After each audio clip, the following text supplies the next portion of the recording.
श्रीमद महावाक्य प्रवचन सोहळा माहुर पीठाधीश कविश्वराचार्य आचार्य प्रवर विद्वत रत्न श्री माहुरकर निवासी तळेगावकर बाबा, त्याचप्रमाणे श्री महंत श्री राजदार बाबा दिलकर श्रीमद महावाक्य निरूपण करताना हे एक संकोच वाटतो.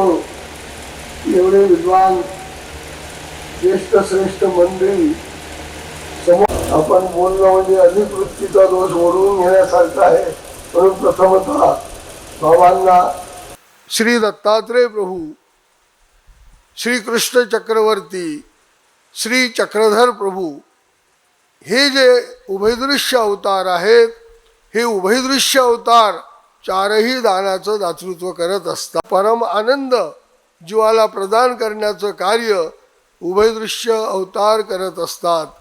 आणि मग इतर जे अवतार होतात, परमेश्वर होती, परावर दृश्य होती, अवरदृश्य अवतार आहे, परदृश्य अवतार आहे, किंवा इतर देवांतुल अवतार सांगितलेले आहेत. या अवताराच्या माध्यमातून कुठे संबंध दानाचं फळ, संबंध ग्रहणा म्हणजे विद्या स्थिती देणे याचं कार्य त्यांच्या द्वारा वर्तत असतं. आणि जो उभयदृश्य अवतार आहे, जो चालता बोलता देव दुर्लभ सांगितलेला आहे, तो कैवल्य दानाचं दातृत्व करण्याकरता या ठिकाणी अवतार धारण करून जीवांचा उद्धार करत असतो. म्हणजे परमेश्वर चतुर्विध दानाचं दातृत्व करतात. तर सृष्टीमध्ये स्वरूप नाही तर अवतार उद्धरण कैसे म्हणितले, तर साधनपर उद्धरण करतात काय. ना ऐसा सृष्टी झाला, ना ऐसा सृष्टी झाला म्हणजे साधनपर उद्धरण करिता झाला. तर संबंध म्हणजे दुई स्वरूपाची प्राप्ती, फळ म्हणजे सुख व्हावे, एवं साध्यपर उद्धरण करतात. साधनपर उद्धरण आणि साध्यपर उद्धरण हाही महत्त्वाचा विषय या माध्यमातून आपल्या समोर भाष्यकारांनी व्यक्त केलेला आहे. साधनपर उद्धरण म्हणजे जे ईश्वराचं साधन आपल्याला प्राप्त झालं, म्हणजे ज्ञान प्राप्त झालं, किंवा काही अधिकारी भक्तांना प्रेम प्राप्त झालं. परमेश्वराचं ज्ञान आणि परमेश्वराचं प्रेम हे मुख्य साधन आहे. आणि उपसाधन परमेश्वराच्या असन्निधानी आपण पाहतो की उपसाधन म्हणून चतुर्विध साधन सांगितलेलं आहे. स्थान, प्रसाद, भिक्षू आणि वासनिक यांच्या सहयोगाने, सहवासाने, संघाने काय होतं की आपल्यामध्ये एक अलौकिक अमौलिक अशा प्रकारचं परिवर्तन होत असतं. एरवी संसारामध्ये वावरत असलेला हा जो जीवात्मा आहे, मनुष्य आहे, हा कसा आहे की त्याला कुठल्याही प्रकारचा आध्यात्मिक संस्कार नसल्यामुळे तो भोग लालसेकडे वळलेला असतो. आणि भोग विलासाकडे वळलेला हा जो मनुष्य असतो, हा किती दिवस भोग भोगून भोगणार. एक दिवस भोगान भुक्ता वयमेव भुक्ता, भोग आपल्याला भोगत नाहीत, म्हणजे आपण भोगाला भोगत नाहीत तर भोगच आपल्याला भोगत असतात. आपल्याला असं वाटतं आम्ही भोग पंचविषयाचे म्हणजे जे काही भोग आहेत, पंच ज्ञानेंद्रियांचे जे पंचविषय आहेत किंवा इतर जे काही वैषयिक भोग आहेत, हे भोग आम्ही भोगतो आणि आम्हाला आनंद वाटतो असं आम्हाला वाटत असतं. परंतु चिंतन केल्यानंतर आपल्या असं लक्षात येईल की ज्याला आम्ही भोगतो असं म्हणत होतो तेच आम्हाला भोगत असतात. त्यांच्यामुळेच आम्ही काय होतो की अधपतित होऊन जातो आणि आमची एक अवस्था अशी होऊन जाते की आमचं शरीर, आमचं मन, आमची बुद्धी ही अशक्त होऊन जाते. आध्यात्मिक विचार करण्यासाठी, तत्वज्ञानाचं चिंतन करण्यासाठी, माझं कल्याण कशात आहे याचा विचार करण्यासाठी तो कमकुवत होऊन जातो. आणि म्हणून भोगविलास एवढाच जीवनाचा उद्देश नाही हे चिंतनांती कळायला लागते. एका सुभाषितकाराने असं म्हटलेलं आहे की आहार निद्रा भयमैथुनंच सामान्यमेतत् पशुभी नरानाम. आहार म्हणजे जेवण करणे, वेगवेगळ्या प्रकारचे आहार घेणे, अनेक प्रकारचे मेनू, अनेक प्रकारचं पाकशास्त्र विकसित झालेलं आहे आणि त्या पद्धतीने मग यातली काय चव आहे, अशा पद्धतीने हा पदार्थ खाल्ला तर त्याची काय चव आहे, म्हणजे केवळ जिभेचे चोचले पुरवण्यासाठी जर आम्ही आहार घेत असू तर ती विकृती आहे. आहार, निद्रा, झोप हे सुद्धा जीवनाला आवश्यक आहे. आहार हा आवश्यक आहे, पण तू किती आहार घ्यायचा, कसा आहार घ्यायचा हा अत्यंत महत्त्वाचा विचार भोगणाऱ्या माणसाच्या अंतःकरणात नसतो. तो फक्त भोगायचं म्हणून, चांगलं लागलं पाहिजे म्हणून तो चांगलं करण्याचा प्रयत्न करतो. ते चांगलं घरात बनत नसेल तर बाहेर बाजारात हॉटेलमध्ये जाऊन ते खाण्याचा प्रयत्न करत असतो. म्हणून आहार, निद्रा म्हणजे झोप, जी काही पर्याप्त झोप आहे, 6 तासाची झोप पर्याप्त आहे.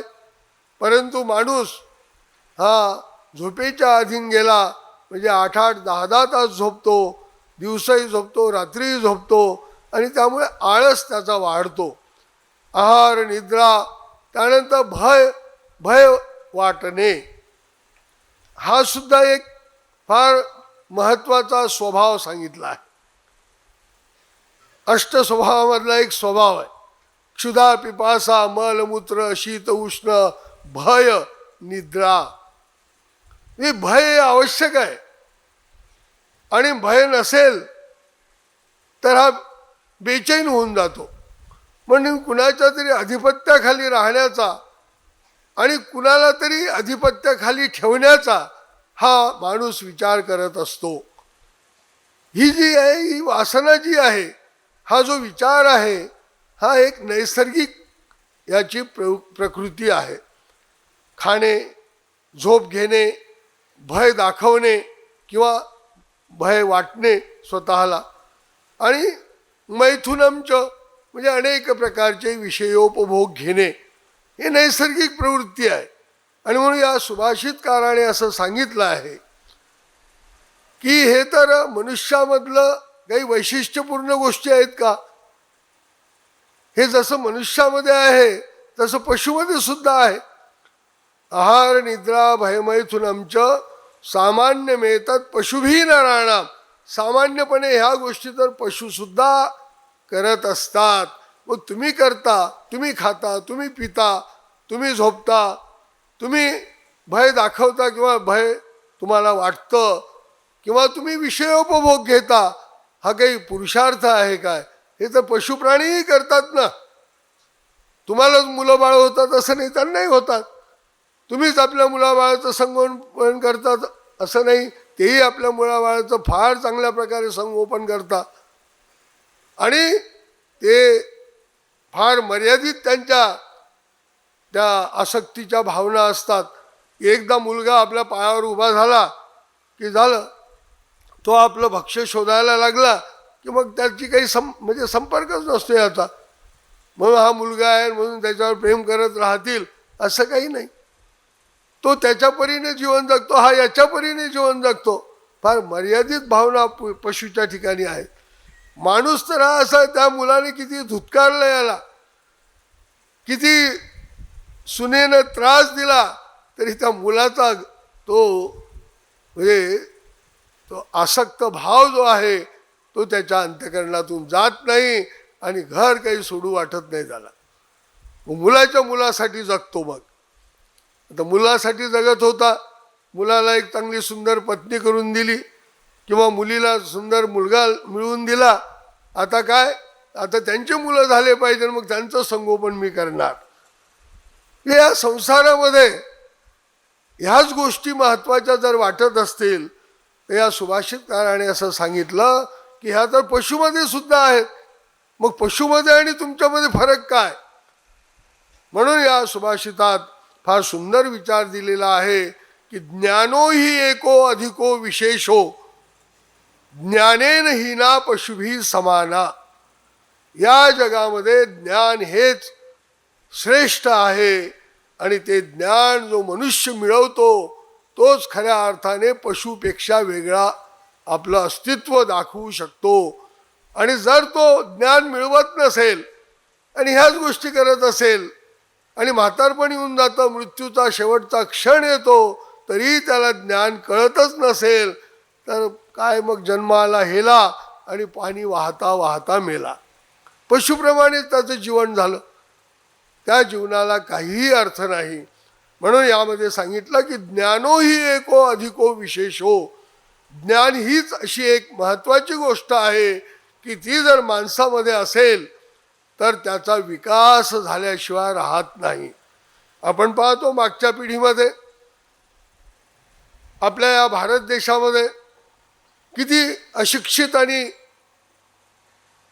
म्हणजे अडाणी लोक होते आणि हे अशिक्षित आणि अडाणी असल्यामुळे यांना कोणीही फसवू शकत होतं, कोणीही फसवायचं. आमचे बाबुळगावकर बाबा एक गोष्ट सांगतात. एका गावामध्ये एक बबल्या नावाचा मुलगा होता. आता हा बबल्या म्हणजे लहानपणी बबल्या म्हणायचे त्याला, पण तो मोठा झाला तरी बबल्याच म्हणायचे. असे काही काही लोकांना एक विशिष्ट नाव पडून जातं आणि ते म्हातारे झाले तरी बबल्याच असतात. तर अशा प्रकारे हा बबल्या कुणाचंही काम करायचा, याच्या ठिकाणी एक चांगला गुण होता आणि कोणीही त्याला काम सांगायचं.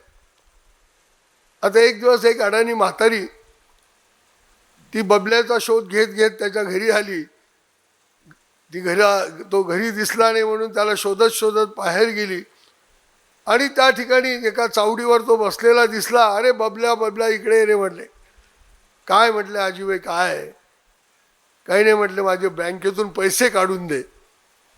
बबल्या मोठा हुशार होता, असंच काम करत नव्हता, त्याचा मोबदला काहीतरी घ्यायचा. तो बबल्या म्हटला, आई मी पैसे काढून देतो पण मला कमिशन लागेल. म्हातारी मोठी हुशार, ते म्हणते कमिशन कशाला घेतो? टोपलंभर शेण देते म्हणे तुला, टोपलंभर शेण देते पण माझे पैसे काढून दे. कमिशन म्हणजे कमिशन खाल्यासारखीच गोष्ट आहे. तर सांगायचं तात्पर्य हा जो विचार आहे की अडाणी लोकांना कुणीही फसवत होतं आणि म्हणून आमच्या देशातल्या समाज सुधारकांनी हे अडाणी पण दूर झालं पाहिजे समाजातलं. हा अशिक्षित समाज, हा निरक्षर समाज साक्षर झाला पाहिजे म्हणून प्रयत्न करायला लागले आणि आज सारा भारत साक्षर झाला. कुणी कुणाला असं फसवू शकत नाही. तरी शिकलेल्या माणसालाही फसवणारे लोक आहेतच. आणि साऱ्याच गोष्टी सर्वांना कळतात असं नाही. पण ज्याला ते कळतं तो बरोबर आपला स्वार्थ साधून घेत असतो. तर सांगायचं तात्पर्य की ज्ञान ही अशी गोष्ट आहे, मग ती भौतिक ज्ञान असेल किंवा आध्यात्मिक ज्ञान असेल. भौतिक ज्ञान असेल तर भौतिक जगात तुम्हाला कोणी फसवू शकणार नाही आणि आध्यात्मिक ज्ञान जर तुमच्याजवळ असेल तर आध्यात्मिक क्षेत्रातही अनेक लोक फसवणारे आहेत. अनेक टी व्ही चॅनलवर आपण पाहतो, अनेक लोक धर्माच्या माध्यमातून थोडंसं चांगलं बोलता आलं, चांगलं प्रवचन करता आलं की फार मोठा एक समाज त्यांच्या भोवती गोळा होतो आणि काही त्याला अन्यथा ज्ञान सांगत राहतात आणि काय सांगतील त्यांचं त्यांनाच माहिती. आणि आपल्या म्हणजे त्यांना आपल्याशी बांधून ठेवतात. आमका हा एक यांचा वर्ग, टमका त्या बापूचा वर्ग, या बाबाचा वर्ग, त्या बापूचा वर्ग, त्या धर्माचा, या धर्माचा, हा म्हणजे अशा प्रकारचे जे विचार आहे आध्यात्मिक क्षेत्रामध्ये हे सुद्धा तुम्हाला फसवणारे आहेत.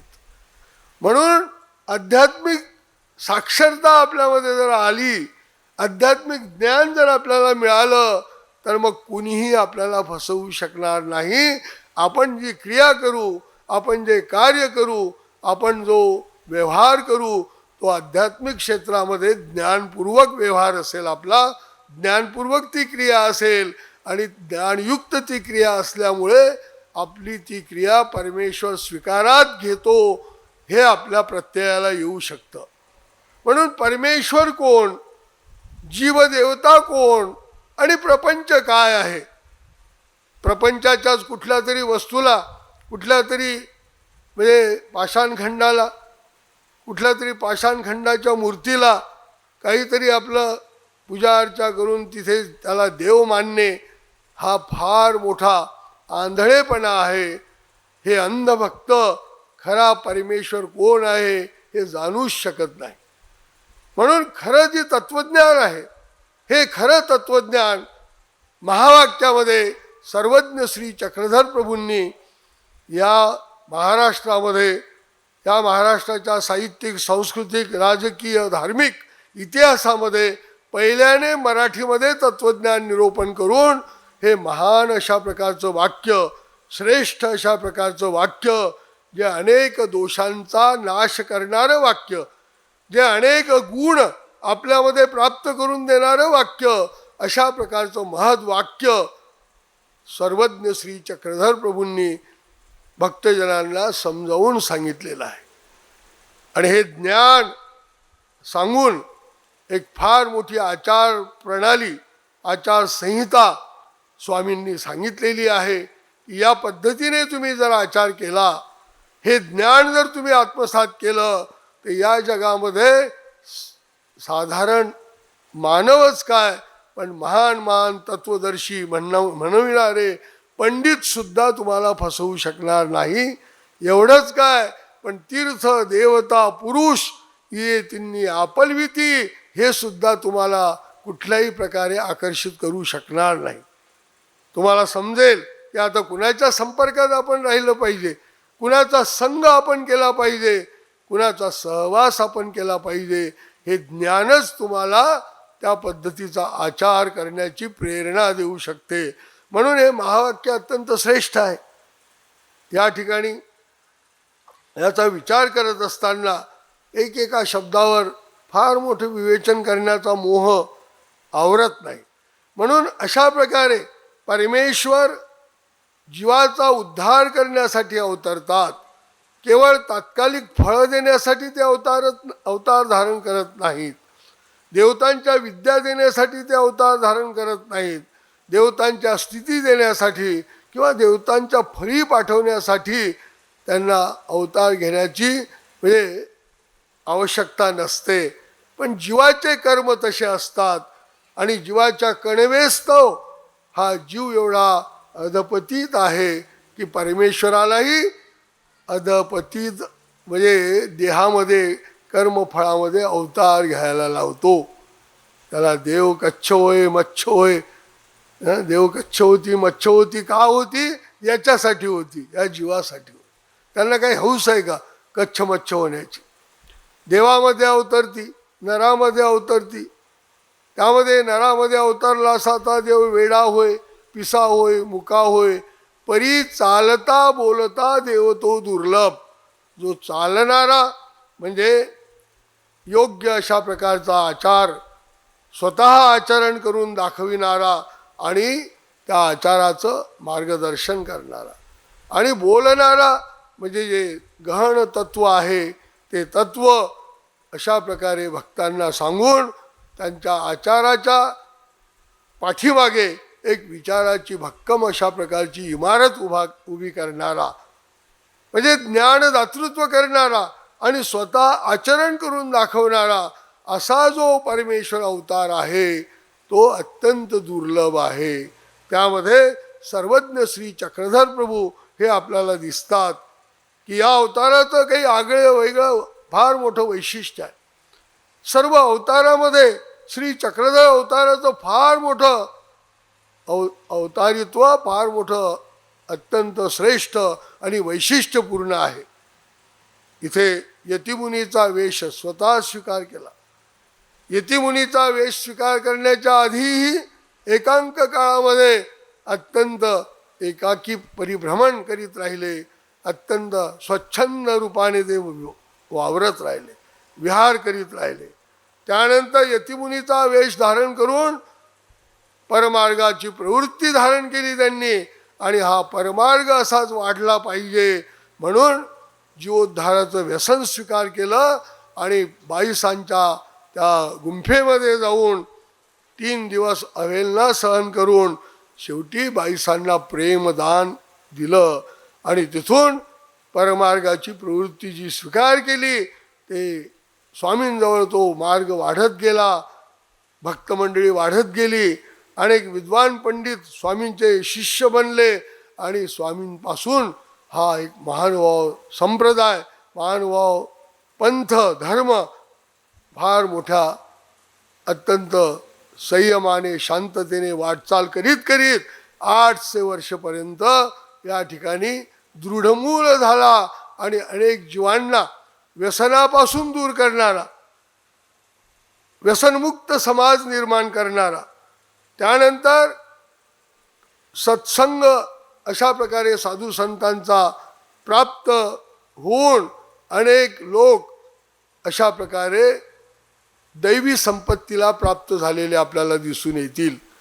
म्हणून येथील अनुयायी असतील, येथील उपदेशी असतील, येथील उपदेशी नसतील पण उपदेशांच्या सहवासाने या मार्गाशी जे जोडलेले असतील त्यांच्यामध्ये आणि इतर लोकांमध्ये आपल्याला खूप फरक दिसतो. की इतर लोक व्यसनाधीन झालेले आहेत. इतर लोक आपल्या जीवनाचं मूल्य ते समजून घेत नाहीत आणि जीवन वाया घालवण्याचं काम करत आहेत. जन्म आला हेला आणि पाणी वाहता वाहता मेला. मनुष्य देहाचं सार्थक ते करू शकत नाहीत. आणि अशाच प्रकारे जीवन व्यर्थ गमावतात. पैसा, सत्ता, संपत्ती, लोकसंग्रह हे जोडण्याचा प्रयत्न करतात. आणि शेवटी काय, हाती काहीही लागत नाही, सर्व काही इथेच सोडून जातात. पण जे या सहवासामध्ये आलेले सद्भक्त असतात, जे संत बनण्याची तयारी करत असतात, असे जे संत होऊन जातात, ज्ञान प्राप्त करतात आणि ते ज्ञानी लोक होऊन जातात. आपणा सारिखे करीती तात्काळ, आपल्यासारखेच इथले जे ज्ञानी आहेत हे कुणालाही आपलं स्वतःचं महत्त्व सांगत नाही, हे परमेश्वराचं महत्त्व सांगत असतात. आणि परमेश्वरासाठी तुम्ही जन्म द्या, आमच्यासाठी नाही, त्याच्यासाठी. म्हणून आपल्या भजनी कुणी इथला ज्ञानिया आपल्या भजनी कुणालाही लावत नाही. त्याला सहवास देतो, संस्कार देतो, त्याला ज्ञान शिकवतो आणि ज्ञानी बनवतो. आपल्यासारखंच त्याला बनवण्याचं कार्य या संप्रदायामध्ये चाललेलं आहे. आणि त्या दृष्टिकोनातून परमेश्वराचा हा जीवोद्धाराचा व्यापार केवळ साधनपर उद्धरण या ठिकाणी होत नाही, हे साधन आहे.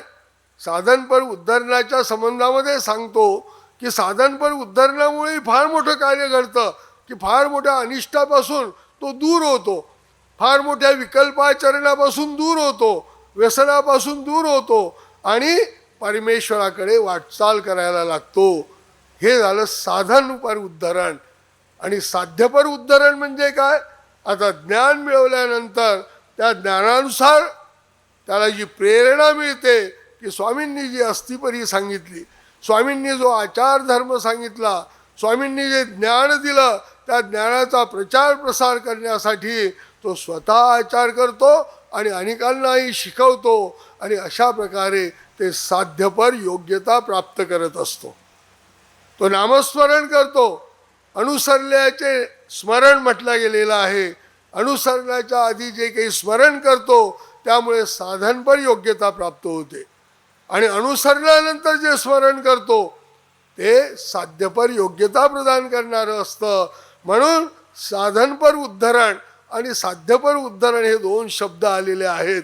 हा काय प्रकार आहे असं वाटू नये म्हणून थोडंसं विश्लेषण करून सांगितलं.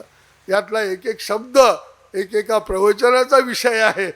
अशा प्रकारचे महत्त्वपूर्ण शब्द भाष्यकारांनी वापरलेले आहेत आणि ते महावाक्याचं महत्त्व सांगतात सर्व. तर अशा प्रकारे एवं साध्यपर उद्धरण करतात. तर अशा प्रकारची गुणवृद्धी होते म्हटले. परमेश्वराच्या सहवासाने, परमेश्वराच्या साधनाच्या सहवासाने गुणवृद्धी होते, म्हणजे गुणांचा संग्रह वाढतो. पण दोष निरास्ता काही होत नसेल, दोष कधी नासत नसतील म्हटले.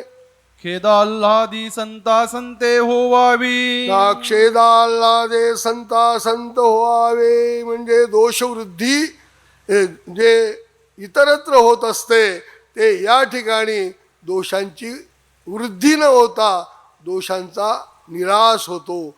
दोष नाहीसे होत राहतात, दोष निघून जातात.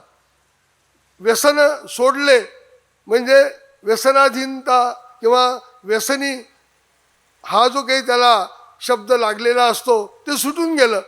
आता सदाचारी झाला म्हणजे एक दोष दूर झाला आणि एक गुण वाढला. तर अशा प्रकारे याच्या ठिकाणी ज्ञान झालं म्हणजे अज्ञान दूर झालं. अज्ञाना फार मोठा दोष, ते दोष तो दूर गेला. अज्ञानामुळे जे अहंता ममता आसक्ती हे दोष दूर होतात. म्हणून ज्ञानाचं फार मोठं महत्त्व आहे. आणि म्हणून या ठिकाणी काय आहे की परमेश्वर ते दोष निरास्ता सुद्धा करतात. पण म्हटले क्षेद अल्लादे संतासंत होतात. तर असंताचे दातृत्व करणे असेल म्हटले, कारणत्वे मिसळला परी कार्य नाही. कारणत्वे मिसळला म्हणजे कारण भावे मिसळला, म्हणजे क्षेद अल्लादे संतासंत होतात त्या ठिकाणी सुद्धा. आणि दैवराटीमध्ये इतर कर्मराटीपेक्षा जास्त होतात. इथे थोडंसं एखाद्याच्या पट्टीला पाय लागला तरी दोष घडतो. इथे कुणाचं मन दुखवलं कर्मराटीत थोडंसं त्याचं पाप लागतं, इथे जास्त पाप लागतं. ही नित्य नरकाची जी वेली आहे ही कर्मराटीतून सुरू होत नाही, हे दैवराटीतून सुरू होते. म्हणून हे ओली अग्न असं म्हटलं जातं. इथे दैवराटीला ओली अग्न असं म्हटलं गेलेलं आहे. म्हणून कोणाची काय पात्रता आहे, कोणाची काय योग्यता आहे, कोणाच्या ठिकाणी कशा प्रकारचा धर्म वर्तत असतो आणि तो आपल्याला कळतच नसतो. एखादा साधा सरळ भिक्षुक आपल्याला वाटतं की याला काही कळत नसेल, पण तोही महान ज्ञानी असतो. आणि अशाच जर अवहेलना आपल्याकडून घडली तर फार मोठा दोष लागतो. आणि ती प्रतिकारांता वाढत जाऊन मग ज्ञानी पात्रापर्यंत, प्रेमी भक्तापर्यंत जाते आणि मग ती ईश्वरापर्यंत पोहोचते. ते दैवराटीतूनच सुरुवात होते. कर्मराटीमध्ये शेवटचं नरक म्हणजे जडत्व आहे आणि दैवराटीमध्ये शेवटचं नरक म्हणजे नित्य नरक आहे. म्हणून इथली महानता आपण लक्षात घेतली पाहिजे की इथं संतासंत होतात की म्हटले पर कार्य कारणत्वे मिसळला, पण कारण म्हणजे कारण भावे मिसळला. देह अल्लादे संता खेद अल्लादे संतासंत होतात, पर कार्य नाही म्हणजे असंताचे दातृत्व करीत नाही. किती जरी दोष या ठिकाणी घडत असतील पण परमेश्वर त्याला क्षेद देत नाही. म्हणजे क्षेदामुळे किंवा आल्हादामुळे संतासंत होतात ते परमेश्वर त्याच्याशी लिंपित नाही, ते त्याच्या कार्याचा तो भाग आहे, त्याच्या स्वतःच्या आचाराचा तो भाग आहे. आल्हाद झाला तर पुण्यराशीनं असतील, दुःख झालं या ठिकाणी तर अनंत पापराशीनं असतील. दोन्हीकडूनही फायदाच आहे. आपलं खातं कोरं करायचं असतं. शुभाशुभ कर्म फलेर मोक्षसे कर्मबंधने. मोक्ष प्राप्त करण्यासाठी अशुभ कर्म बंधनकारक आहेत. तर गीतेमध्ये भगवंत म्हणतात की शुभ कर्म सुद्धा बंधनकारक आहे. पुण्यरूप कर्म तुम्हाला अडथळे आहेत मोक्षासाठी. म्हणून तुम्हाला आता ईश्वरविषयक कर्म घडले पाहिजेत, ईश्वरविषयक प्रेमदायक विधी घडले पाहिजेत. म्हणून अहेतुक अशा प्रकारची क्रिया आपल्याला महत्त्वाची सांगितलेली आहे. आणि आपला हेतू जो आहे, सकाळच्या प्रवचनात गोपालदादांनी आपल्याला सांगितलं की जो नवहेतू सांगितले आहे, असा हेतुपूर्वक कुठल्याही प्रकारचा हा क्रियेचा आपला भाग असू नये. तर ईश्वर विषय ब्रह्मार्पणम ब्रह्मवीर ब्रह्माग्नो ब्रह्मणाहुतम ब्रह्मैव तेन गंतव्यम ब्रह्मकर्म समाधीना. सर्व काही ईश्वराप्रित्यर्थ करायचं, हे सर्व ईश्वराचं आहे. आपल्याजवळ काय आहे? मरमर शोचा जीवा तुझे काही असे मा काही देसी. स्वामींचं वचन आहे. तुमच्याजवळ आहेच काय? आपल्याला वाटतं माझं एवढे पैसे आहे, माझं एवढं बँक बॅलन्स आहे, मी एवढे पैसे कमवतो. अरे तू काय कमवतो? देवाची कृपा आहे तुझ्यावर म्हणून तुझ्याजवळ एवढे पैसे आहेत आज. हे देवाचं आहे सर्व. आणि तुझं काय आहे आणि तू काय देणार? पण ज्याच्यावर परमेश्वराची कृपा झालेली आहे त्याला हा भाव निर्माण होतो की नाही, त्या ईश्वराप्रती माझं काहीतरी कर्तव्य आहे, मी काहीतरी केलं पाहिजे. आणि म्हणून तो काहीतरी करत असतो. देव दे ते आपुले. जे देवाने दिलं ते आपलं आहे आणि जे आपलं आहे ते पुन्हा देवाला अर्पण करायचं आहे. हा भाव जर असेल तर ते निर्हेतुक क्रिया घडते. नाहीतर ते सांगितलंय, निर्हेतुक भजन ते विद्यावंताशीच घडे. मग हा ब्रह्मविद्यावंत जर असेल तर का घडणार नाही? जर विद्यावंताला निर्हेतुक भजन घडू शकते तर ब्रह्मविद्या ज्ञानवंत जो आहे त्याला का घडणार नाही? त्यालाही घडतं. ब्रह्मविद्येच्या अभ्यासाद्वारा ज्याला अशा प्रकारचे संस्कार पडलेले आहेत की नाही, ईश्वरासाठी आपण जर काही अर्पण केलं तर त्यामध्ये ईश्वर हाच हेतू आहे, त्यात कुठलाच हेतू नाही. आणि ईश्वर हेतू ज्यामध्ये आहे तेच निर्हेतुक आहे. बाकी सर्व कार्य हेतुपूर्वक आहे. म्हणून हे महत्त्व जे आहे, कारणत्वे मिसळला पर कार्य नाही. म्हणजे असंताचे दातृत्व परमेश्वर करत नाही. असंत जरी जोडलं तरी ते देवता फलदाती, देवता आहेत त्या फळ देणारे आहे. परमेश्वर कुणावर कोपत नाही, कुणावर रागवत नाही, कुणाला दोष देत नाही किंवा दोषाचं फळ देत नाही. तर व्यापकत्व न भंगून तयांत शिरला असे, म्हणजे संताचे दातृत्व करीत असे. असंत म्हणजे असंताचे, संत असंताचे दातृत्व करत नाही का? ना व्यापकत्व न भंगून तयांत शिरला असे. व्यापकत्व न भंगून तयांत शिरला असे म्हणजे संत क्रियेचं दातृत्व करतात. ज्या जीवाने जी कणव जोडलेली असते त्या दृष्टिकोनातून त्याला संत फळे देतात. यथा कृमी ते ब्रह्मविद, ब्रह्म अवमिली जाय ब्रह्म म्हणजे फळाला जाय म्हणे. त्या किड्यासारख्या जीवाला सुद्धा गोविंद प्रभूंनी कुठल्या कणवेस्तव ब्रह्मपदाला पाठवलं. शशिक रक्षणाची लीळा आपल्याला सांगते. हा पूर्व म्हणजे अशा प्रकारे बोध होऊन ननुसरलेला, म्हणजे अशा प्रकारे याला बोध झालेला, या सृष्टीतला बोध झालेला आहे, पण अनुसरला नाही किंवा अनुसरून योगभ्रष्ट झाला आहे. परंतु काहीतरी कणव त्याने जोडलेली आहे. साधनाच्या म्हणजे साधकाच्या मरणी मरण ओढवलेलं आहे. आणि त्यामुळे त्याचं मरण जेव्हा आलं तेव्हा प्रत्यक्ष सर्वज्ञ श्री चक्रधर स्वामी त्याचं रक्षण करतात. आणि केवळ रक्षणच करत नाहीत तर त्याला देहविद्येची स्थिती देतात आणि सृष्टीपर्यंत नित्य करतात. म्हणजे या सृष्टीमध्ये त्याला आता आवागमन नाही, पुन्हा जन्म पुन्हा मृत्यूच्या चक्रात येणं नाही.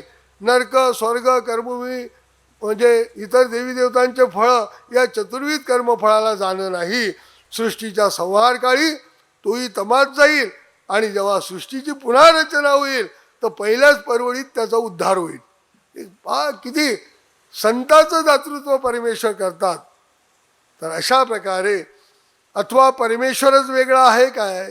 वेगळा म्हणजे ते दोन्ही जेत असती तेथ तो नाही. वेगळा म्हणजे परमेश्वराचा, परमेश्वर तर वेगळा आहेच, पण परमेश्वराचा जो साधनवंत आहे, परमेश्वराची साधना करणारा, त्याची नाम साधना करणारा, भक्ती साधना आचरणारा, ज्ञान साधना आचरणारा, प्रेम साधना आचरणारा, जो साधनवंत आहे तो सुद्धा वेगळा आहे. तर वेगळा म्हणितले तर कोणाच्या वेगळा, ते वेगळा दोन- कोण्या अर्थी? ते ते दोन्ही दोन्ही जेथ असती तेथ तो नाही. ते दोन्ही जेथ असती, ते दोन्ही म्हणजे जड पदार्थ आणि चेतन पदार्थ. जड पदार्थ म्हणजे जड वस्तू, ज्या ज्या जड वस्तू उपयोगाच्या आहेत आपल्या, ज्या ज्या मार्केटला निर्माण होत असतात आणि प्रत्येकाला वाटतं की त्या आपल्या घरात असल्या पाहिजे. जे जे सुखसाधनं आहेत, ह्या साऱ्या ज्या वस्तू आहेत, ह्या वस्तू म्हणजे जड आहेत. आणि हे जड सामुग्री आपल्याजवळ असली पाहिजे असं जे सर्वसामान्य माणसाला वाटतं ते याला काही वाटत नाही. त्या वस्तूंचं आकर्षण याला नसतं. आणि चेतन पदार्थ म्हणजे लोकसंग्रह, चेतन सामुग्री जी म्हणतात, शिष्य परिवार अमुक तमुक मजवळ असावा, हाही भाव त्याच्या ठिकाणी नाही. किंवा त्यांच्यामध्ये गुंतून राहावं, अनेक शिष्य माझे झाले पाहिजेत, अनेक शिष्यांचा म्हणजे गुरु मी झालो पाहिजे वगैरे, अशा प्रकारचाही त्याच्याजवळ भाव नाही. किंवा त्या सर्व परिवाराकडून सेवा करून घेतली पाहिजे, हाही भाव त्याच्यामध्ये नसतो.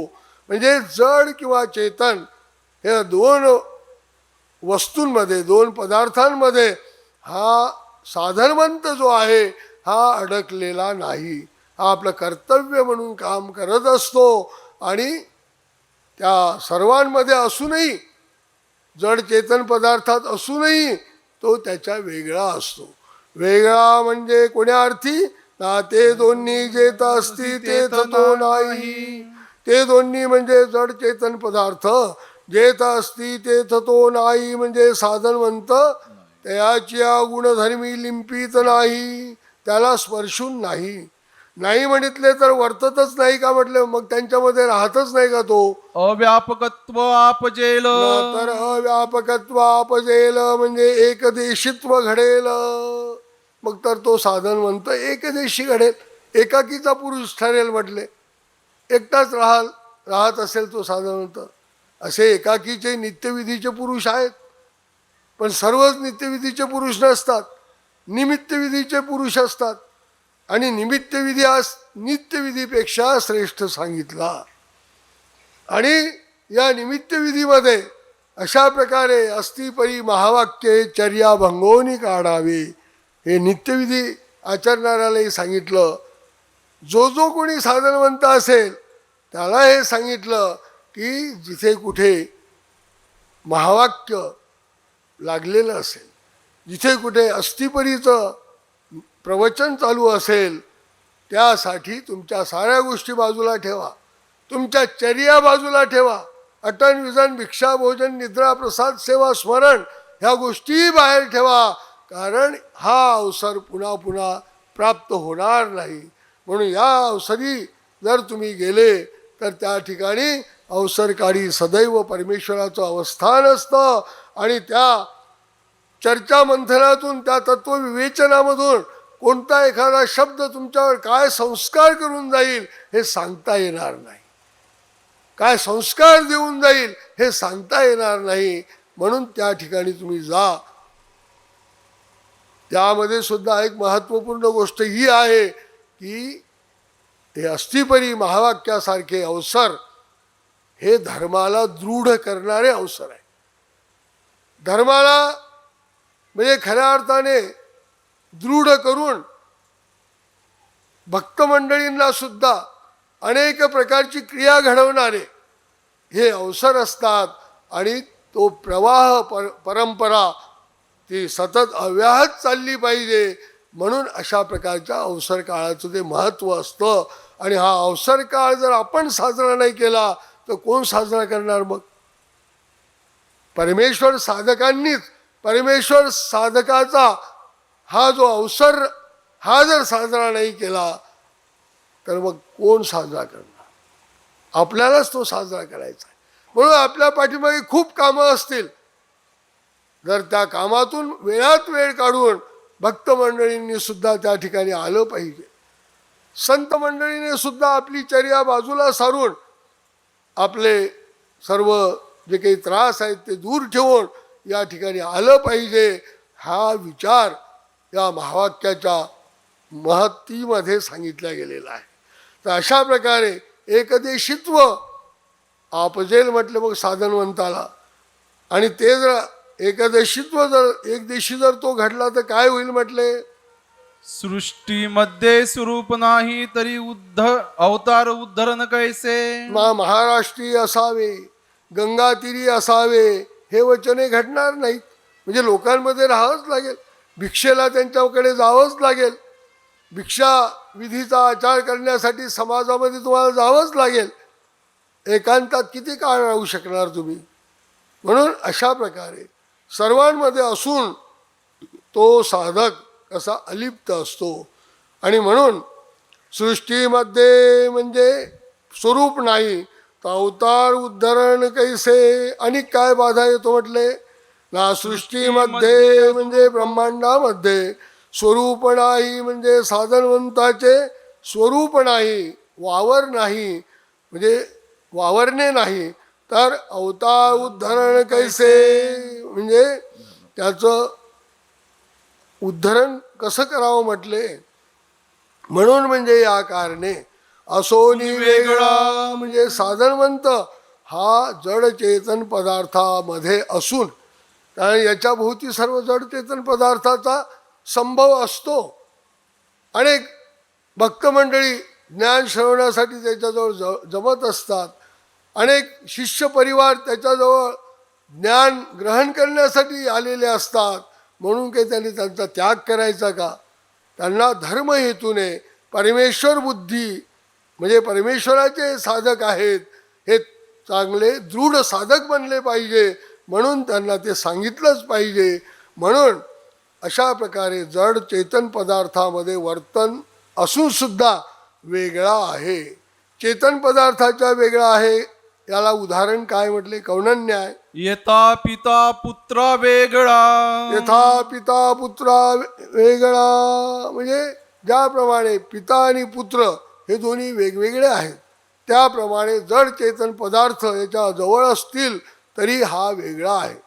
त्यांच्यामध्ये धर्मबुद्धीने ईश्वर बुद्धीने त्या पदार्थाबद्दलचा उपयोग करण्याची भावना जरूर असेल, की 10 साधू येतील, त्यांचा म्हणजे व्यवस्था मला करता आली पाहिजे, म्हणून साधन सामुग्री तो जुळवत असेल, पण त्यामध्ये त्याचं मन अडकलेलं नसतं. त्यानंतर काही परिवार त्याच्याजवळ असेल, त्यांचा धर्मसिद्धीला गेला पाहिजे म्हणून तो प्रयत्न करत असतो, परंतु त्यामध्ये तो अडकलेला नसतो, तो असून वेगळा असतो. यथा उदकामध्ये चने, आणि चेतन पदार्थ जड पदार्थापासून वेगळा एक अनन्याय. यथा उदकामध्ये चणे, म्हणजे ज्यामध्ये म्हणजे पाण्यामध्ये चणे आहेत, हरभरे आहेत, भिजू घातलेले आहेत, म्हणजे ते पाणी वेगळं आहे आणि चणा वेगळा आहे, दोन्ही एक नाहीत. तसा हा साधनवंत सर्वांमध्ये असून तो सर्वांच्या वेगळा आहे. जसं विदेही जनकाचं उदाहरण आपल्याला दिलं जातं. हा विदेही जनक राजा जो असतो, हा भगवान गोपालकृष्ण महाराजांचा फार श्रेष्ठ भक्त असतो, आणि तो अत्यंत विदेही म्हणजे राज्यकारभार सांभाळत असून सुद्धा तो त्यांच्या सर्वांच्या अलिप्त असायचा. हा प्रत्यय त्याला म्हणजे शुकमुनीला त्याने आणून दिलेला होता. अशा प्रकारे सर्वांमध्ये असून सर्वांच्या वेगळा, परमेश्वर सर्वात आहे तरी सर्वांच्या वेगळा आहे. भगवान श्रीकृष्णाबद्दल सांगतात की 16,108 स्त्रिया असूनही भगवान श्रीकृष्ण अष्टविध ब्रह्मचर्य त्यांच्या ठिकाणी होतं. अवघडेने सामान्य माणसाला कसं पटेल, एकेका स्त्रीला 10 पुत्र आणि एक पुत्री, आणि तरीही भगवान श्रीकृष्ण अष्टविध ब्रह्मचर्य, हा काय प्रकार आहे. ते भाष्यकारांनी तत्वदर्शी लोकांनी त्याचं विश्लेषण केलेलं आहे की विकार तो मायेसी, भोग तो विज्ञानेसी, परमेश्वर स्वरूप अलिप्त आहे. हे तत्व ज्या पुरुषाला कळालेलं आहे, तो परमेश्वर जसा सर्वात असून वेगळा असतो, तसा हा सुद्धा जड चेतन पदार्थात असून सुद्धा वेगळा असतो म्हणा. ना ऐसा सृष्टी झाला. नायसा सृष्टी झाला. म्हणजे तुम्ही म्हटले की तो त्यामध्ये वर्तत आहे आणि लिंपितच आहे. नायसा सृष्टी झाला म्हणजे असा जर तो असला म्हटले सृष्टीमध्ये, म्हणजे या धर्माचरणामध्ये वर्तत असेल, वर्तता झाला आणि वेगळा जर नाही बोललं त्याला, तर मग संबंधे ते फळ फळ व्हावे. व्हावे. म्हणजे जळ चेतन पदार्थाच्या संबंधे सुख आलं पाहिजे म्हटले, पण त्याला सुख येत नाही. कारण जाणते या विखो सुखाते नेदी. जो ज्ञानी आहे, जाणता म्हणजे तो जाणता, इतरत्र जाणता म्हणतात तो नाही. जाणता म्हणजे तत्वदर्शी जो पुरुष आहे, तत्व जाणणारा जो पुरुष आहे, त्याला विषय विकार सुख देऊच शकत नाही. जाणते या येथची नरक. जो जाणता पुरुष आहे त्याला इथेच नरकात आल्यासारखं वाटतं आणि म्हणून तो परमेश्वरात सतत ध्यानमग्न असतो. क्षेदाल्लादे संता संत होवावे की. आणि काय बाधा येतो ना, क्षेदाल्लादे संता संत होवावे की. म्हणजे क्षेदे असंत व्हावे की, अल्लादे संत व्हावे की, ते संता संत याला होत नाहीत. कुणी जर याला त्रास दिला तर हा विकरत नाही. विकरतो तो साधकच नाही. जो विकरत नाही त्याची स्वस्थता भगवंताने सांगितली की येणे बोधे बोधवंता, जी स्वस्थता ती चैतन्य विद्यावंता नाही. आणि चैतन्य विद्यावंताला खैरी काढलं एकदा आणि ते लोकांनी खूप त्याला त्रास दिला आणि तो जेव्हा सायंकाळी परत येतो, ते बैल परत वापस येतात, सर्व रक्तबंबाळ त्याचं शरीर झालेलं. विद्यावंत असल्यामुळे याला मारूच शकत नाही, ते त्याला काय त्रास होणार. आणि मग ते जेव्हा सोडायला आले तेव्हा तो म्हणतो, फार आभार तुमचे, तुम्ही मला सोडलं. म्हणजे सांगायचं तर विकरलं नाही या की तुम्ही मला त्रास दिला, जा तुमचं वाईट होऊन जाईल. असा ईश्वराचा भक्त कुणालाही शिव्या शाप देत नाही. आणि साधकासाठी, नूतन साधकासाठी हा आचार आहे की आपण जर ईश्वराचे भक्त आहोत तर सहन करा. ऊन वारा पाऊस झड हे सारं सहन करण्यासाठी आपण सिद्ध झालो पाहिजे. हे सर्व निसर्ग आपली परीक्षाही पाहतो. पण तुम्ही जर तत्पर असाल, ते सर्व सहनशीलता तुमच्यात असेल. भगवंताने सांगितलं अर्जुनाला, आगमा पायनो नित्या ताम तितिक्षस्व भारत. त्यांना तू सहन कर. आकस्मित येणाऱ्या अनेक गोष्टी आहेत, त्यांना तू सहन कर. शीत उष्ण थंड गरम या गोष्टी ज्या आहेत त्या सहन करा. जो सहन करतो त्यामध्येही अनेक पापाच्या राशी नसतात, कारण धर्माचरणासाठी तो सहन करतो. म्हणून त्यामध्ये जो साधू असतो, संत असतो, ज्ञानी असतो, तो कुणाला शिव्याशाप देत नाही. त्याला स्वामींनी सांगितलं, तुम्हा मारिता पूजिता समान व्हावे की. तुम्हाला कोणी मारलं तरी त्याच्याबद्दल तुमचा रोष असू नये, आणि कोणी पूजा केली तर खूप त्याच्यावर तुम्ही म्हणजे भावाविष्कार तुमचा वाढू नये, की खूप त्याच्याबद्दल प्रेम वाटू देऊ नये.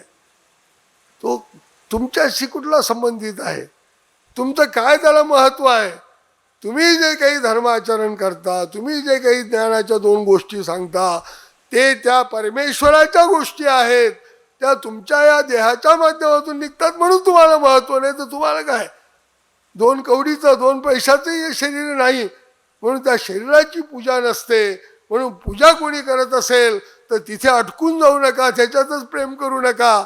आणि कोणी मारत असेल तर त्याच्यावर रागावू नका. मारणाऱ्याबद्दल तोच भाव असला पाहिजे जो पूजन करणाऱ्याबद्दल असतो. पूजन करणाऱ्याला जसा आशीर्वाद देता तुम्ही, स्वामी श्री चक्रधर प्रभू तुमचं रक्षण करो, हाच आशीर्वाद मारणाराही तुम्हाला देता आलं पाहिजे. आमचे आदरणीय श्रद्धेय कैवल्यवासी श्री बानकर मोठे बाबा, आता सरलेले बाबा, त्यांच्या आधीचे बाबा, त्यांना जर कोणी खूपच ते पुन्हा पुन्हा विचारायला लागलं किंवा काही त्रास त्यांना व्हायला लागला तर जा तुझं देव भलं करो. त्यांच्या तोंडून काय निघायचं? जा तुझं देव भलं करो. म्हणजे त्रास देणाऱ्याबद्दल सुद्धा त्याच्या भल्याची वासना आपल्या अंतःकरणात असली पाहिजे. हा साधनवंतासाठी आचार आहे. हा विचार नाही केवळ की आमचा साधनवंत हा जडचेतन पदार्थाच्या अलिप्त असतो. हा आचार सुद्धा आहे की आमच्या साधनवंताने अशा प्रकारे असावं. अशा प्रकारे विचारात आचार, आचारात विचार आपल्याला शोधता आला पाहिजे. आणि सर्व झालेलं आहे. उदक, उष्णोदक, दुपारचं पिराडन याचं दंडवत झालेलं आहे. उद्या देवपूजा जी आहे, वंदन. नमस्कार, मी प्रियंका. शंखनाथमध्ये आपलं स्वागत आहे. श्रीमद महावाक्य प्रवर्तन प्रवचन सोहळा आणि आज या सोहळ्याचा 16वा दिवस. आज आपण इथे आलेलो आहोत आणि या सोहळ्याबद्दल, या संप्रदायाबद्दल आता आपल्यासोबत माननीय श्री आदरणीय न्यायम बाबा आहेत. आपण त्यांच्याकडनं या संप्रदायाबद्दलची संपूर्ण माहिती जाणून घेऊयात. नमस्कार बाबा, शंखनाथमध्ये आपलं खूप खूप स्वागत आहे. बाबा, मला सांगा, सर्वप्रथम या संप्रदायाची स्थापना केव्हा झाली? एकंदरीत या संप्रदायाचा संपूर्ण इतिहास आम्हाला सांगा. सुमारे 800 वर्षापूर्वी सर्वज्ञ श्री चक्रधर स्वामींनी गुजरातमध्ये अवतार धारण करून महाराष्ट्रामध्ये पदार्पण केलं. रुद्धपूर या ठिकाणी श्री गोविंद प्रभू बाबांची भेट घेऊन त्यांनी महाराष्ट्रभर संपूर्ण परिभ्रमण करून या देशातली, महाराष्ट्रातली सामाजिक, धार्मिक, राजकीय आणि आध्यात्मिक परिस्थिती जाणून घेऊन त्यावेळेला खऱ्या अर्थाने लोकांना अज्ञानातून दूर करण्यासाठी अनेकांना ज्ञान देण्याचं कार्य त्यांनी सुरू केलं. श्री चक्रधर स्वामींना महाराष्ट्रामध्ये कार्य करीत असताना जे अनेक भक्त मिळाले, त्या अनेक भक्तांमध्ये श्री नागदेवाचार्य, श्री महिमभट्ट, या परिसरातले श्री भंडारेकार, निळभट्ट असे अनेक विद्वान ब्राह्मण पंडित हे स्वामींचे शिष्य झाले. त्याचप्रमाणे विदुषी, महादाईसा, बाईसा, आबाईसा, देमाईसा अशा अनेक स्त्रिया ज्या स्वामींच्या सहवासाने तत्त्वज्ञानामध्ये परिपूर्ण अशा प्रकारे ज्ञानी झाल्या आणि तिथून स्वामींनी समाजात असलेली जातीयता, समाजात असलेला वर्ण भेद जो आहे हा दूर करण्याचा प्रयत्न केला. मातंगाचा लाडू स्वतः स्वीकार करून आपल्या ब्राह्मण भक्तांना त्यांनी वाटला आणि मनुष्य हा इथून तिथून एकच आहे. कुणी श्रेष्ठ नाही, कुणी कनिष्ठ नाही, कुणी ब्राह्मण नाही, कुणी शूद्र नाही, कुणी क्षत्रिय नाही, कुणी वैश्य नाही. हे सर्व वेगवेगळे कर्म करणारे लोक आहेत. म्हणून माणसामध्ये तो भेदभाव पाळणे किंवा स्पृश्यास्पृश्यता पाळणे हा एक विकल्प आहे आणि विकल्प जो मानतो त्याला प्रतदेहासारखे नरक होतात. अशा प्रकारचं तत्त्वज्ञानाचं अधिष्ठान देऊन सर्वज्ञ श्री चक्रधर स्वामींनी या देशामध्ये सामाजिक सुधारणेचा प्रारंभ केलेला आहे.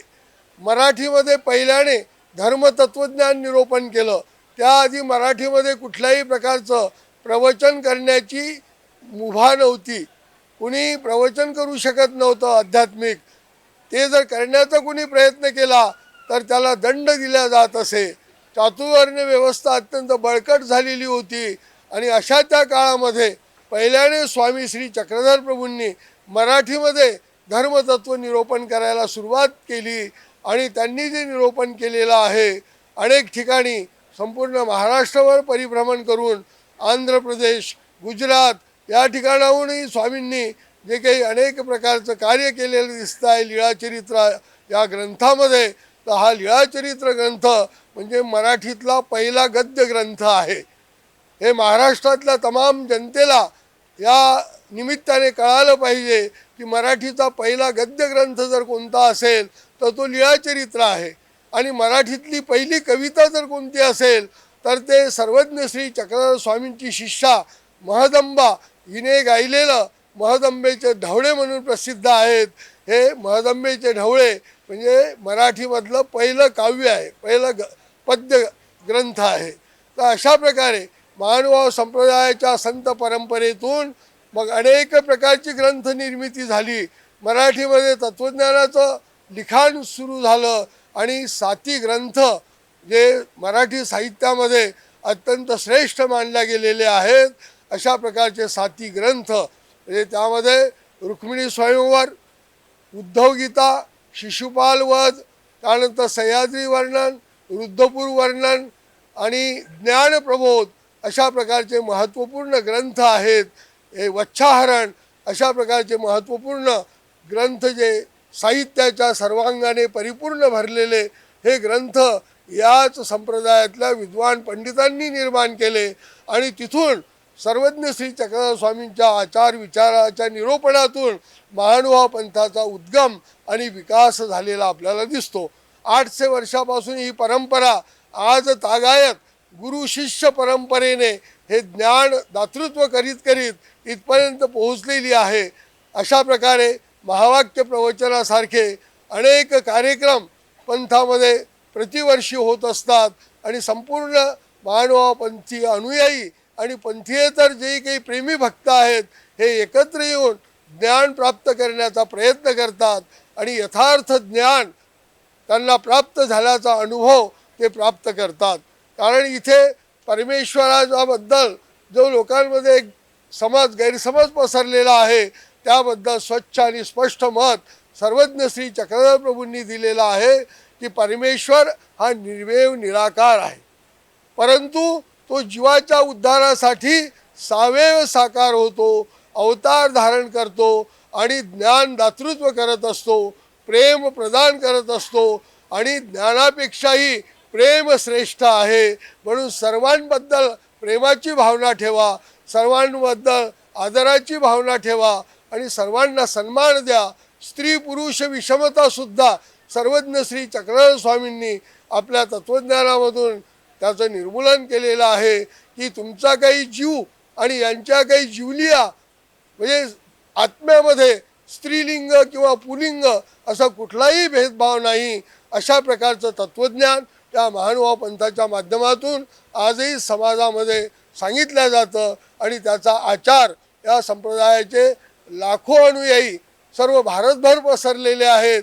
त्यांच्या कुठल्याही मठामध्ये मंदिरामध्ये किंवा त्यांच्या घरामध्ये भक्तांच्या कुणालाही अशा प्रकारे भेदभाव पाळला जात नाही. स्त्री पुरुष समानतेचा व्यवहार, स्पृश्यास्पृश्यतेचं निर्मूलन हे आजही आपल्याला दिसून येतं. अनेक संप्रदाय आपल्या भारत देशामध्ये आहे. कुठलाही संप्रदाय जो आहे त्या धर्म तत्व निरूपण करताना त्या धर्मगुरूंनी चांगले विचार समाजाला दिलेले असतात, पण त्याचं पालन करताना लोक त्याचं काटेकोरपणे पालन करत नाहीत आणि त्यामुळे अहिंसावाद हा बाजूला राहतो आणि हिंसक प्रवृत्तीला चालना इतरत्र मिळताना आपल्याला दिसते.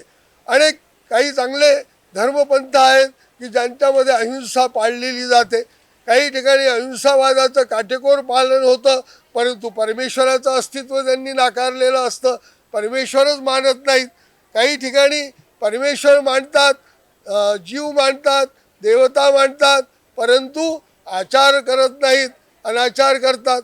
तर अशा प्रकारे अनेक संप्रदायामध्ये वेगवेगळे प्रकार आपल्याला दिसून येतात आणि यथार्थ ज्ञान देणारा जो भगवद्गीतेमध्ये गोपालकृष्ण महाराजांनी अर्जुनाला जे तत्त्वज्ञान निरूपण केलेलं आहे किंवा त्रेतायुगामध्ये श्री दत्तात्रय प्रभूंनी यदुराजाला, अलर्क राजाला, त्याचप्रमाणे गोरक्षाला जो बोध दिला, ज्ञान दिलं, तेच तत्त्वज्ञान परंपरेने या कलियुगामध्ये भगवान श्री चक्रधर स्वामींनी दिलेलं आहे.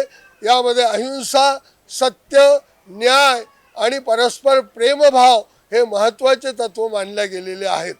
तर म्हणून इतर संप्रदायापेक्षा श्रेष्ठ म्हणणं हा कदाचित अहंकार असेल आमचा, परंतु वस्तुस्थितीपूर्वक जर चिंतन केलं तर यामधली विशेषता आपल्याला सर्वांगाने जाणवायला लागेल आणि हे वैशिष्ट्यपूर्ण हा संप्रदाय आहे असं आपल्याला पटायला लागेल. या संप्रदायामध्ये कृष्ण जे स्वरूप मानलं गेलेलं आहे तर भगवान श्रीकृष्ण चक्रवर्ती हे जे आहेत हे यांचं जे मूल स्वरूप आहे अव्यक्त स्वरूप, अव्यक्त स्वरूपातून निराकार स्वरूपातून परमेश्वर साकार होत असतो. आणि म्हणून निराकार स्वरूपाचं एक नाव आहे कृष्ण. कृष्ण हा शब्द कृषीशी संबंधित आहे.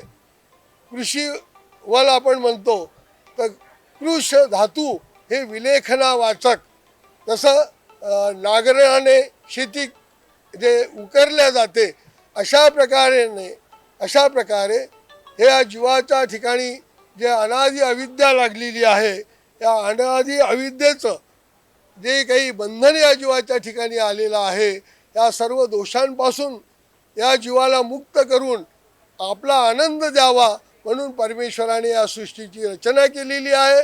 आणि प्रतिसृष्टी प्रतियुगी परमेश्वर अवतार धारण करत असतात आणि वेगवेगळे अवतार होतात.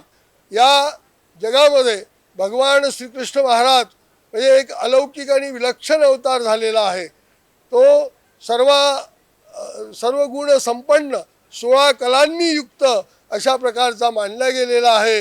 आणि मग कृष्ण जसं भगवान कृष्णाला म्हटलेलं आहे तसंच या ठिकाणी जे जे अवतार मानले गेलेले आहेत तर श्री दत्ताला सुद्धा पंचकृष्णामध्ये स्थान आहे. की दत्तसुद्धा कृष्ण आहे, म्हणजे त्या कृष्ण स्वरूपापासून अवतरलेला हा साकार अवतार आहे. त्यानंतर कृष्णसुद्धा कृष्ण स्वरूपापासून म्हणजे परमेश्वर स्वरूपापासून अवतरलेला आहे. त्यानंतर श्री चक्रपाणी हे या कलियुगामध्ये 900 वर्षापूर्वी झालेले एक अवतारी पुरुष, फलटण हे सातारा जिल्ह्यातील एक गाव, या ठिकाणी त्यांचा अवतार झाला. आणि त्यांनी या देशामध्ये स्वच्छता अभियान पहिल्याने राबवलेलं आहे. द्वारकेला त्यांनी 63 वर्ष संपूर्ण द्वारका झाडून स्वच्छ करण्याचं काम दररोज ते 7 तास करत असत दररोज. हे अशा प्रकारे त्यांचं ते स्वच्छता अभियान गुजरातमध्ये साकारलेलं होतं. आणि त्याचाच आपण पाहतो आजवर की त्या स्वच्छता मोहिमेचा ध्यास महात्मा गांधींनी घेतला होता, गाडगेबाबांनी घेतला. गाडगेबाबांनी संपूर्ण महाराष्ट्र झाडून टाकला आणि गाडगेबाबाचं महत्त्व त्या स्वच्छता मोहिमेमुळे वाढलं. कारण त्यांच्या ठिकाणी जो काही एक भाव होता की सर्वत्र स्वच्छता आणि पवित्रता असली पाहिजे, तर ही पवित्रता आणि स्वच्छता गांधीजींच्या ठिकाणी हा जो भाव होता स्वच्छता आणि पवित्रतेचा, तो आजही शासनाच्या माध्यमातून आपल्याला राबवताना दिसतो. पण याची मूळ प्रेरणा जर कुठे असेल तर ते श्री चक्रपाणी महाराजांच्या अवतारात आहे. डॉक्टर राचिम ढेरे यांनी चक्रपाणी नावाच्या या अवतारावर एक PhDचा प्रबंध लिहिलेला आहे चक्रपाणी नावाचा. आणि म्हणून महाराष्ट्राच्या साहित्यिक, सांस्कृतिक, राजकीय, धार्मिक इतिहासामध्ये चक्रपाणी या अवताराचं फार मोठं महत्त्व आहे. आणि हा सुद्धा पंचकृष्णामधला एक कृष्ण आहे. त्यानंतर श्री गोविंद प्रभू विदर्भामध्ये अमरावती जिल्ह्यात रुद्रपूर या ठिकाणी श्री गोविंद प्रभूंचा अवतार हा श्री चक्रधर स्वामींच्या समकालीन अशा प्रकारचा अवतार झालेला आहे. हा सुद्धा परमेश्वराचा अवतार म्हणून आपल्याला त्या तत्वज्ञानातून दिसून येतं. आणि त्यालाही श्री गोविंद प्रभूलाही कृष्ण मानला गेलेला आहे, चौथा कृष्ण. आणि श्री चक्रधर यांना 5वे कृष्ण म्हणून मानला गेलेला आहे. आणि म्हणून हे 5ही अवतारांचे जे नाव आहे या नावाला पंचकृष्ण असं म्हटलेलं आहे. आणि या पंचकृष्णाची उपासना म्हणजे गोपालकृष्ण भगवंताने जे गीतेमध्ये तत्वज्ञान सांगितलं तेच तत्वज्ञान विस्तार रूपाने सर्वज्ञ श्री चक्रधर स्वामींनी पुन्हा एकदा मराठीमध्ये महाराष्ट्राला समजावून सांगितलं. आणि तिथून हा पंथ या परमेश्वर अवताराच्या ज्ञानाचं, परमेश्वरीय ज्ञानाचा प्रचार प्रसार करणारा हा पंथ आहे. हा फार महत्त्वाचा प्रश्न आपण विचारला. या संप्रदायामध्ये प्रवेश करण्यापूर्वी या संप्रदायाची त्याला माहिती असली पाहिजे की अहिंसावादाने आपल्याला वागता आलं पाहिजे. कुठल्याही प्रकारची जीवजंतूची हिंसासुद्धा आपल्याला घडू नये याचा काटेकोरपणे त्याने पालन केलं पाहिजे. म्हणजे अहिंसा परमो धर्म जे म्हटलं गेलेलं आहे त्या अहिंसावादाला इथे फार मोठं महत्त्व आहे. दुसरी गोष्ट म्हणजे अहिंसा म्हटलं म्हणजे अभक्ष भक्षण वर्ज्य, म्हणजे कोंबडे कापणे, बकरे कापणे हे या धर्मामध्ये अत्यंत निषिद्ध मानला गेलेला आहे.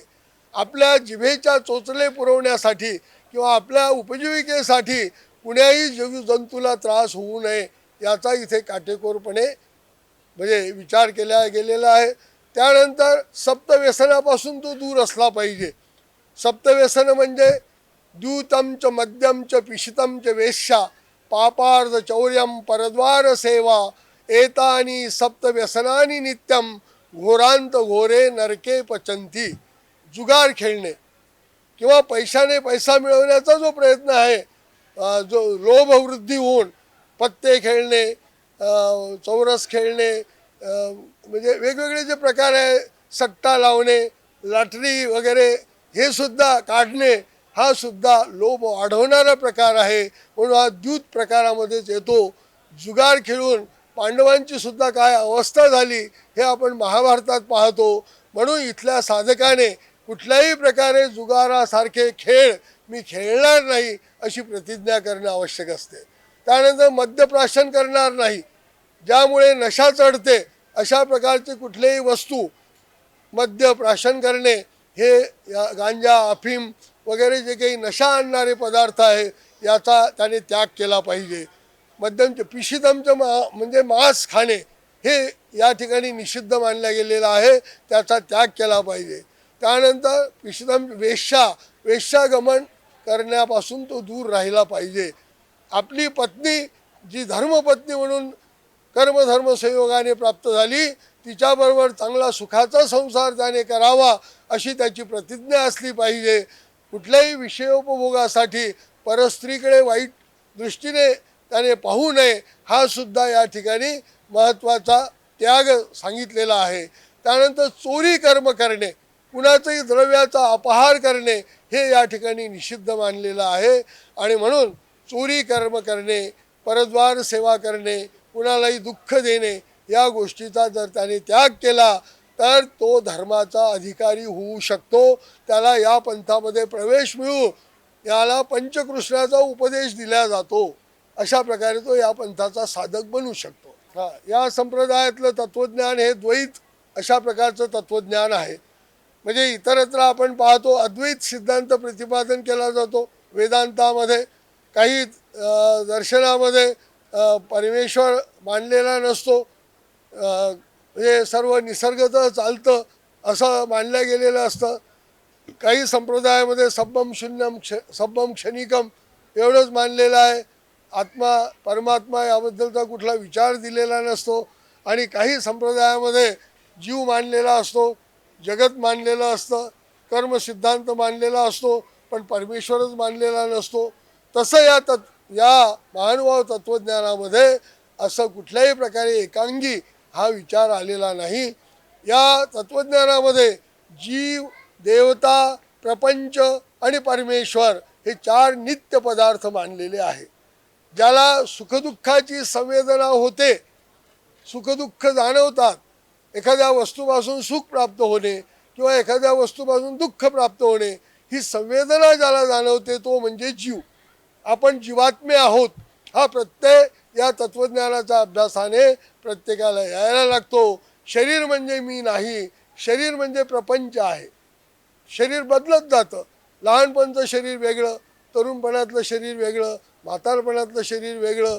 शरीर बदलत राहतं, आत्मा बदलत नाही. आत्मा तोच असतो जो जन्माच्याही आधी होता आणि मृत्यूच्या नंतरही राहणारा आहे.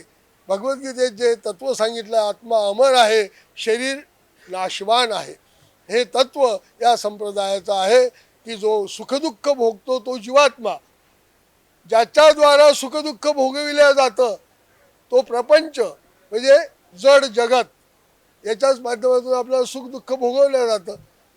आणि ज्या अदृश्य शक्ती आपल्याला सुखदुःख भोगवतात, आपल्याला इच्छा नसते सुख भोगण्याची इच्छा असते, पण दुःख भोगण्याची इच्छा असते का? तरी दुःख आम्हाला का प्राप्त होते? तर हे कुणीतरी अदृश्य शक्तीद्वारा आम्हाला हे सर्व कार्य करत असतं, हे चिंतनांती लक्षात येतं. आणि जे सुखदुःख भोगवतात त्या म्हणजे देवता शक्ती. आणि जो सुखदुःखाच्या वेगळं करणारा आहे आणि परम आनंद देणारा आहे तो म्हणजे परमेश्वर. अशा प्रकारे 4 पदार्थाचं तत्वज्ञान या संप्रदायाने आपल्याला सांगितलेलं आहे आणि त्याचं चिंतन जर केलं तर ते निश्चित आपल्याला पटायला लागतं. त्याचं ज्ञान मिळवण्यासाठीच अशा प्रकारच्या या कार्यक्रमाची उपयोगिता असते. हे महत्त्व. हीच अमुची प्रार्थना आणि हेच अमुचे मागणे, माणसाने माणसाशी माणसासम वागणे. खरं तर माननीय आदरणीय श्री न्यायमबाबा यांनी महानुभव पंथाबद्दल आणि त्यांचं तत्वज्ञान याबद्दल खूपच सुंदर अशी माहिती दिली. कॅमेरा पर्सन प्रवीणसह मी प्रियंका ठाकरे, शंखनाथ न्यूज नागपूर. गहनों से ऐसे सजे सजाए, सबसे आकर्षक मुझे बनाए, रेणुका ज्वेलर्स के गहने ऐसे सबके दिलों को जीत जाए. Renuka jewellers, Renuka jewellers. Renuka jewellers 1998 से गोल्ड और डायमंड ज्वेलरी के लिए सबसे विश्वसनीय नाम. अमन इंपीरियल नियर अनंत नगर बस स्टॉप.